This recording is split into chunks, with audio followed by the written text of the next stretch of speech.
In this episode, we chat with Dr. Yu Xu, who has been building TigerGraph, a platform for advanced analytics and machine learning on connected data, for nearly a decade. After being in stealth mode for several years, Yu emerged to attract not only some of the largest and most sophisticated corporate clients, but also some of the biggest and best investors. He's raised nearly $200 million in just a few years from the likes of Tiger Global and Softbank, and this is just the beginning. His graphing technology is dramatically reducing the time it takes companies to analyze data and has an estimated market size of $100 billion.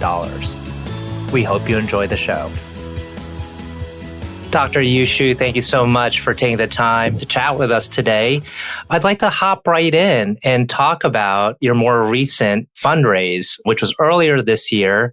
You brought in a world-renowned partner in Tiger Global.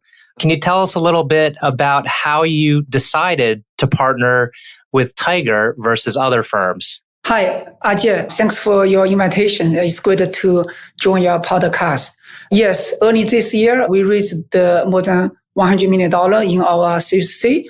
We choose Tiger Global because they really invest a lot in different database and analytics companies. They're global. And they also, even the name match, right? So it's easy choice for us. Actually, also, I want to share a little new information with you. Sure. We have not announced yet, but very soon, we're going to establish a new entity in Japan. We're going to expand to the Japanese market. Actually, as a part of the follow-on for Series C, we also take a big investment from SoftBank Vision Fund. So, Fantastic. Yeah, we have two great investors. Yeah. What's interesting for folks in the audience is you were in stealth mode for a very long time. And so for many, It may seem like out of the gates, you started raising $100 million because I think it came, maybe 3 or 4 years after you came out of stealth mode. Tell us why you were in stealth mode for so long. That's a good question. It's kind of unusual for startups, especially in the Bay Area, right? So because typically startups talk about the vision, talk about the product roadmap, get the customer excited. But we are a database and a platform company. We are technology and a product-driven company. I think we need to build a really, really scalable and mature product before we can do a lot of marketing. Otherwise, customer can become disappointed, right? The marketing actually would hurt you. So that's one big reason we stayed in stealth mode for a lot of time.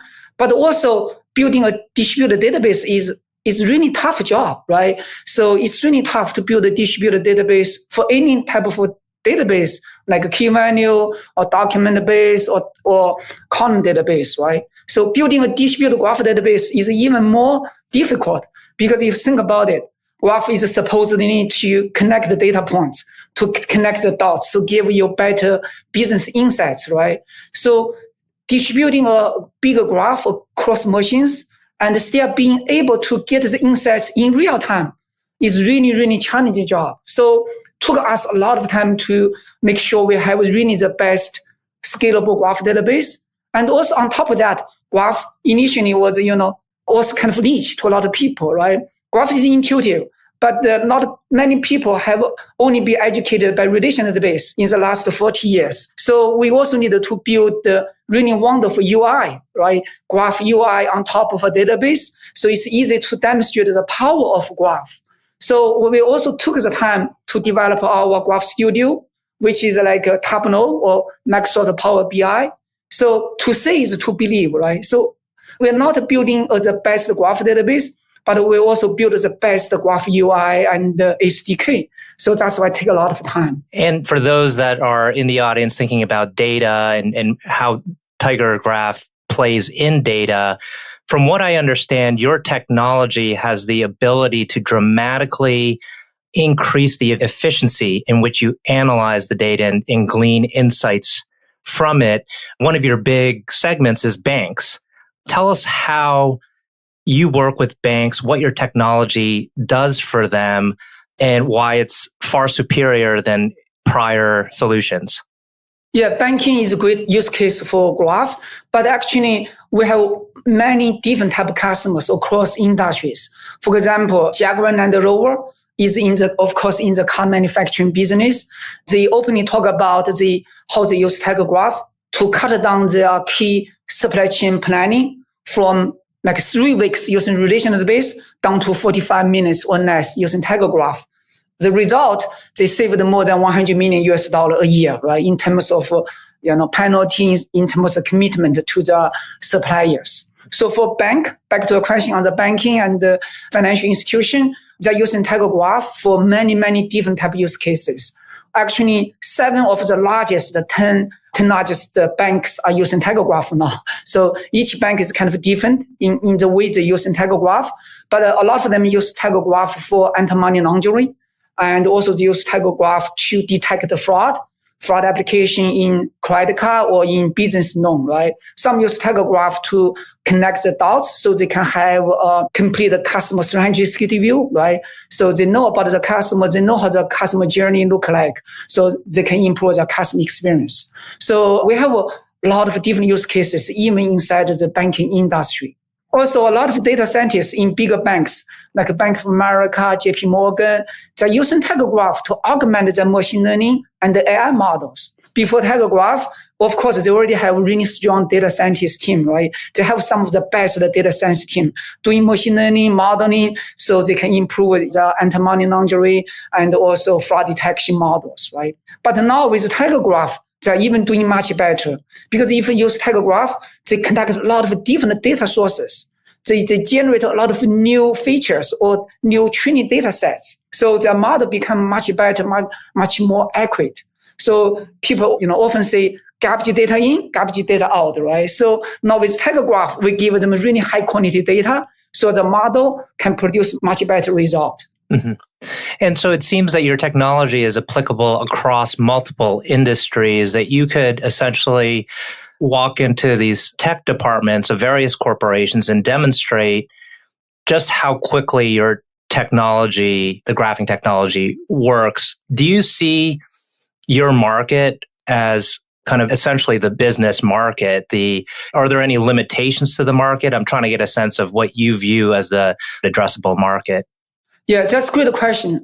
We believe graph database itself can be much larger than document database like MongoDB, because graph is really the most powerful model. It solves really the most high value business problems no other database can solve. So by this alone, we believe graph database is much larger market than any other type of database. But also I mentioned graph can really help augment machine learning and AI models, right? So we all know machine learning AI is right now really fundamentally transforming a lot of industries. But right now, graph add more features, unique feature to make the machine learning models even better. So machine learning and AI powered by graph is also going to be a huge market. We are the leader in this space. And I also mentioned a little bit the graph UI, graph BI, right, in our early discussion. If you look at the relational database, people are familiar with Tableau, Microsoft, Power BI, or previous generation BI tools like Macro Strategy, Business Object, right? So BI market is huge, even larger than the relational database market. So I think this is going to happen also for graph database. Once graph database become dominant, become mainstream, then the graph BI is also going to be a huge market, because business guys can use UI, browser to ask questions, right? They don't have to become an expert in graph theory or graph algorithms. So actually, we are building Graph Studio, Visual Query Builder, which is very similar to Tableau, but dedicated for graph databases. For example, using our UI, BI tools, you can just drag and drop, ask questions like, who graduated from this university, moved to New York, joined IBM, but also has a friend or friend's friend work at the Microsoft, right? So it's a tree. It's a tree pattern or a small graph. You cannot answer or ask this question in any other database, but it's so easy to do using Graph BI. So Graph BI is also going to be a huge market. So back to a question, we believe the graph space is going to be more than $100 billion market in 5 years or so. So it's really a technology paradigm shift right now. In the last 40 years, relational database is the king, right? Oracle is the king. But then later, people realize relational database has a lot of limitation. So that's why you started to have a key value database, document database. They only solve some problem of the limitation from relational database.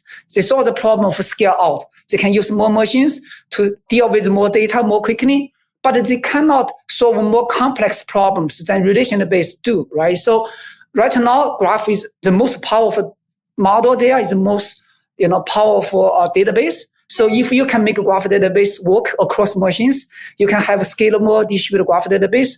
The opportunity is unlimited. Mm-hmm. And when did you first conceive of the idea for the business and honing in on graph database technology? You were previously at Twitter. Were you starting to already have kind of an idea form while in kind of prior senior positions? Yeah, I'm a database guy. I have been doing database and distributed systems for over 25 years. I got a PhD in database from University of California, San Diego. After that, I worked for Teradata for about 6 years, also in San Diego. So I really know database. I have more than 20 patents around the database and analytics. So actually, even before I joined Twitter, I was looking at the database, right? So actually, my first job ever was in a startup in San Diego during my first year of PhD. So I really loved the startup environment where everybody worked together as close a team to create a solution to improve the world, right? So that's when I got the startup bug. But even before I joined Twitter, I was working at Teradata, working with a lot of huge companies like, bigger banks, bigger payment companies. They were using expensive Teradata to solve really complex problems. Sometimes the customer generated reports which took days to finish. But if I really look at them, the customers are solving a graph problem. So at that time, I was thinking, if we had a native and distributed graph database, the customer would be able to finish the business report 100 times faster, even 1,000 times faster, right? So that's when I started to look at the startup environment. There was no really a good graph database at all on the market. So later I joined Twitter, moved to the San Francisco Bay Area. Right now I'm based in the San Francisco Bay Area. So I joined Twitter. At that time, only the best internet companies are getting the benefit of using internal graph technology. For example, Twitter at that time was a pre-IPO. When I joined, it was only like 500 people. Twitter was big on interest graph, right? Who you should follow, right? So Facebook, of course, is everything about the social network. LinkedIn becomes the largest social network graph. And Google was just pushing out the knowledge graph. But I realized early on, graph can be really useful to any kind of business, to any kind of application. So that's when I decided to found the TigerGraph to create a high performance, general purpose, real time, and distributed graph database so that, it can be used by any kind of company, by any kind of application. And one of your earliest investors was Jerry Yang. How did you go about securing funding from Jerry Yang? Did you know each other? It was really tough to get the funding initially because especially as a database company, you need to take so much time to build a product before you can have any revenue. And the graph database was kind of, niche market at that time. So it's not easy to get any funding, especially I didn't have any other previous success or track record, right? So when I joined Twitter, I mentioned it was a pre-IPO. And I was so excited about the building graph database because I have been working on Teradata and the database in my PhD. I think I have the capability to build the next generation graph database. I was really confident in my capability. So actually I created the Twitter pre-IPO. I gave up all of my stocks, before I invested anything, just a couple of months before, the investment, right? So that gave investors a lot of confidence. I was giving up the hottest pre-IPO company. I have, patents. I built the stuff with Hadoop during my time at Teradata. I published before. So I think Jerry Yang, I was fortunate enough to gain trust from Jerry Yang and his team through some introduction. So I think, it was not easy to raise initial funding. Yeah. Back then, could you foresee being at where you are today, having raised $170+ million and having some of the best global investors backing your company? I didn't have a clear vision, who would be the best investors, but I always believed that if we build the best product, we will create value to the customer, to the world, then the good things will happen. So initially, I really focused on building the product, talk to customer to make sure that the product market fit. Because, I'm a computer scientist. I never worked in any other particular domain, right? So I didn't really know what would be the use cases. Initially, I only guessed, Graph will be really useful for social apps, for internet companies. So I didn't know, for example, now it was used by United Health Group to build the largest healthcare graph, right? They are serving more than 50 million patients in real time using TigerGraph. So I didn't know a lot of things happened now. And given that you had kind of transitioned to the entrepreneurial phase, was there anything that surprised you about, as you were building the company, something that surprised you either pleasantly or more of a challenging time?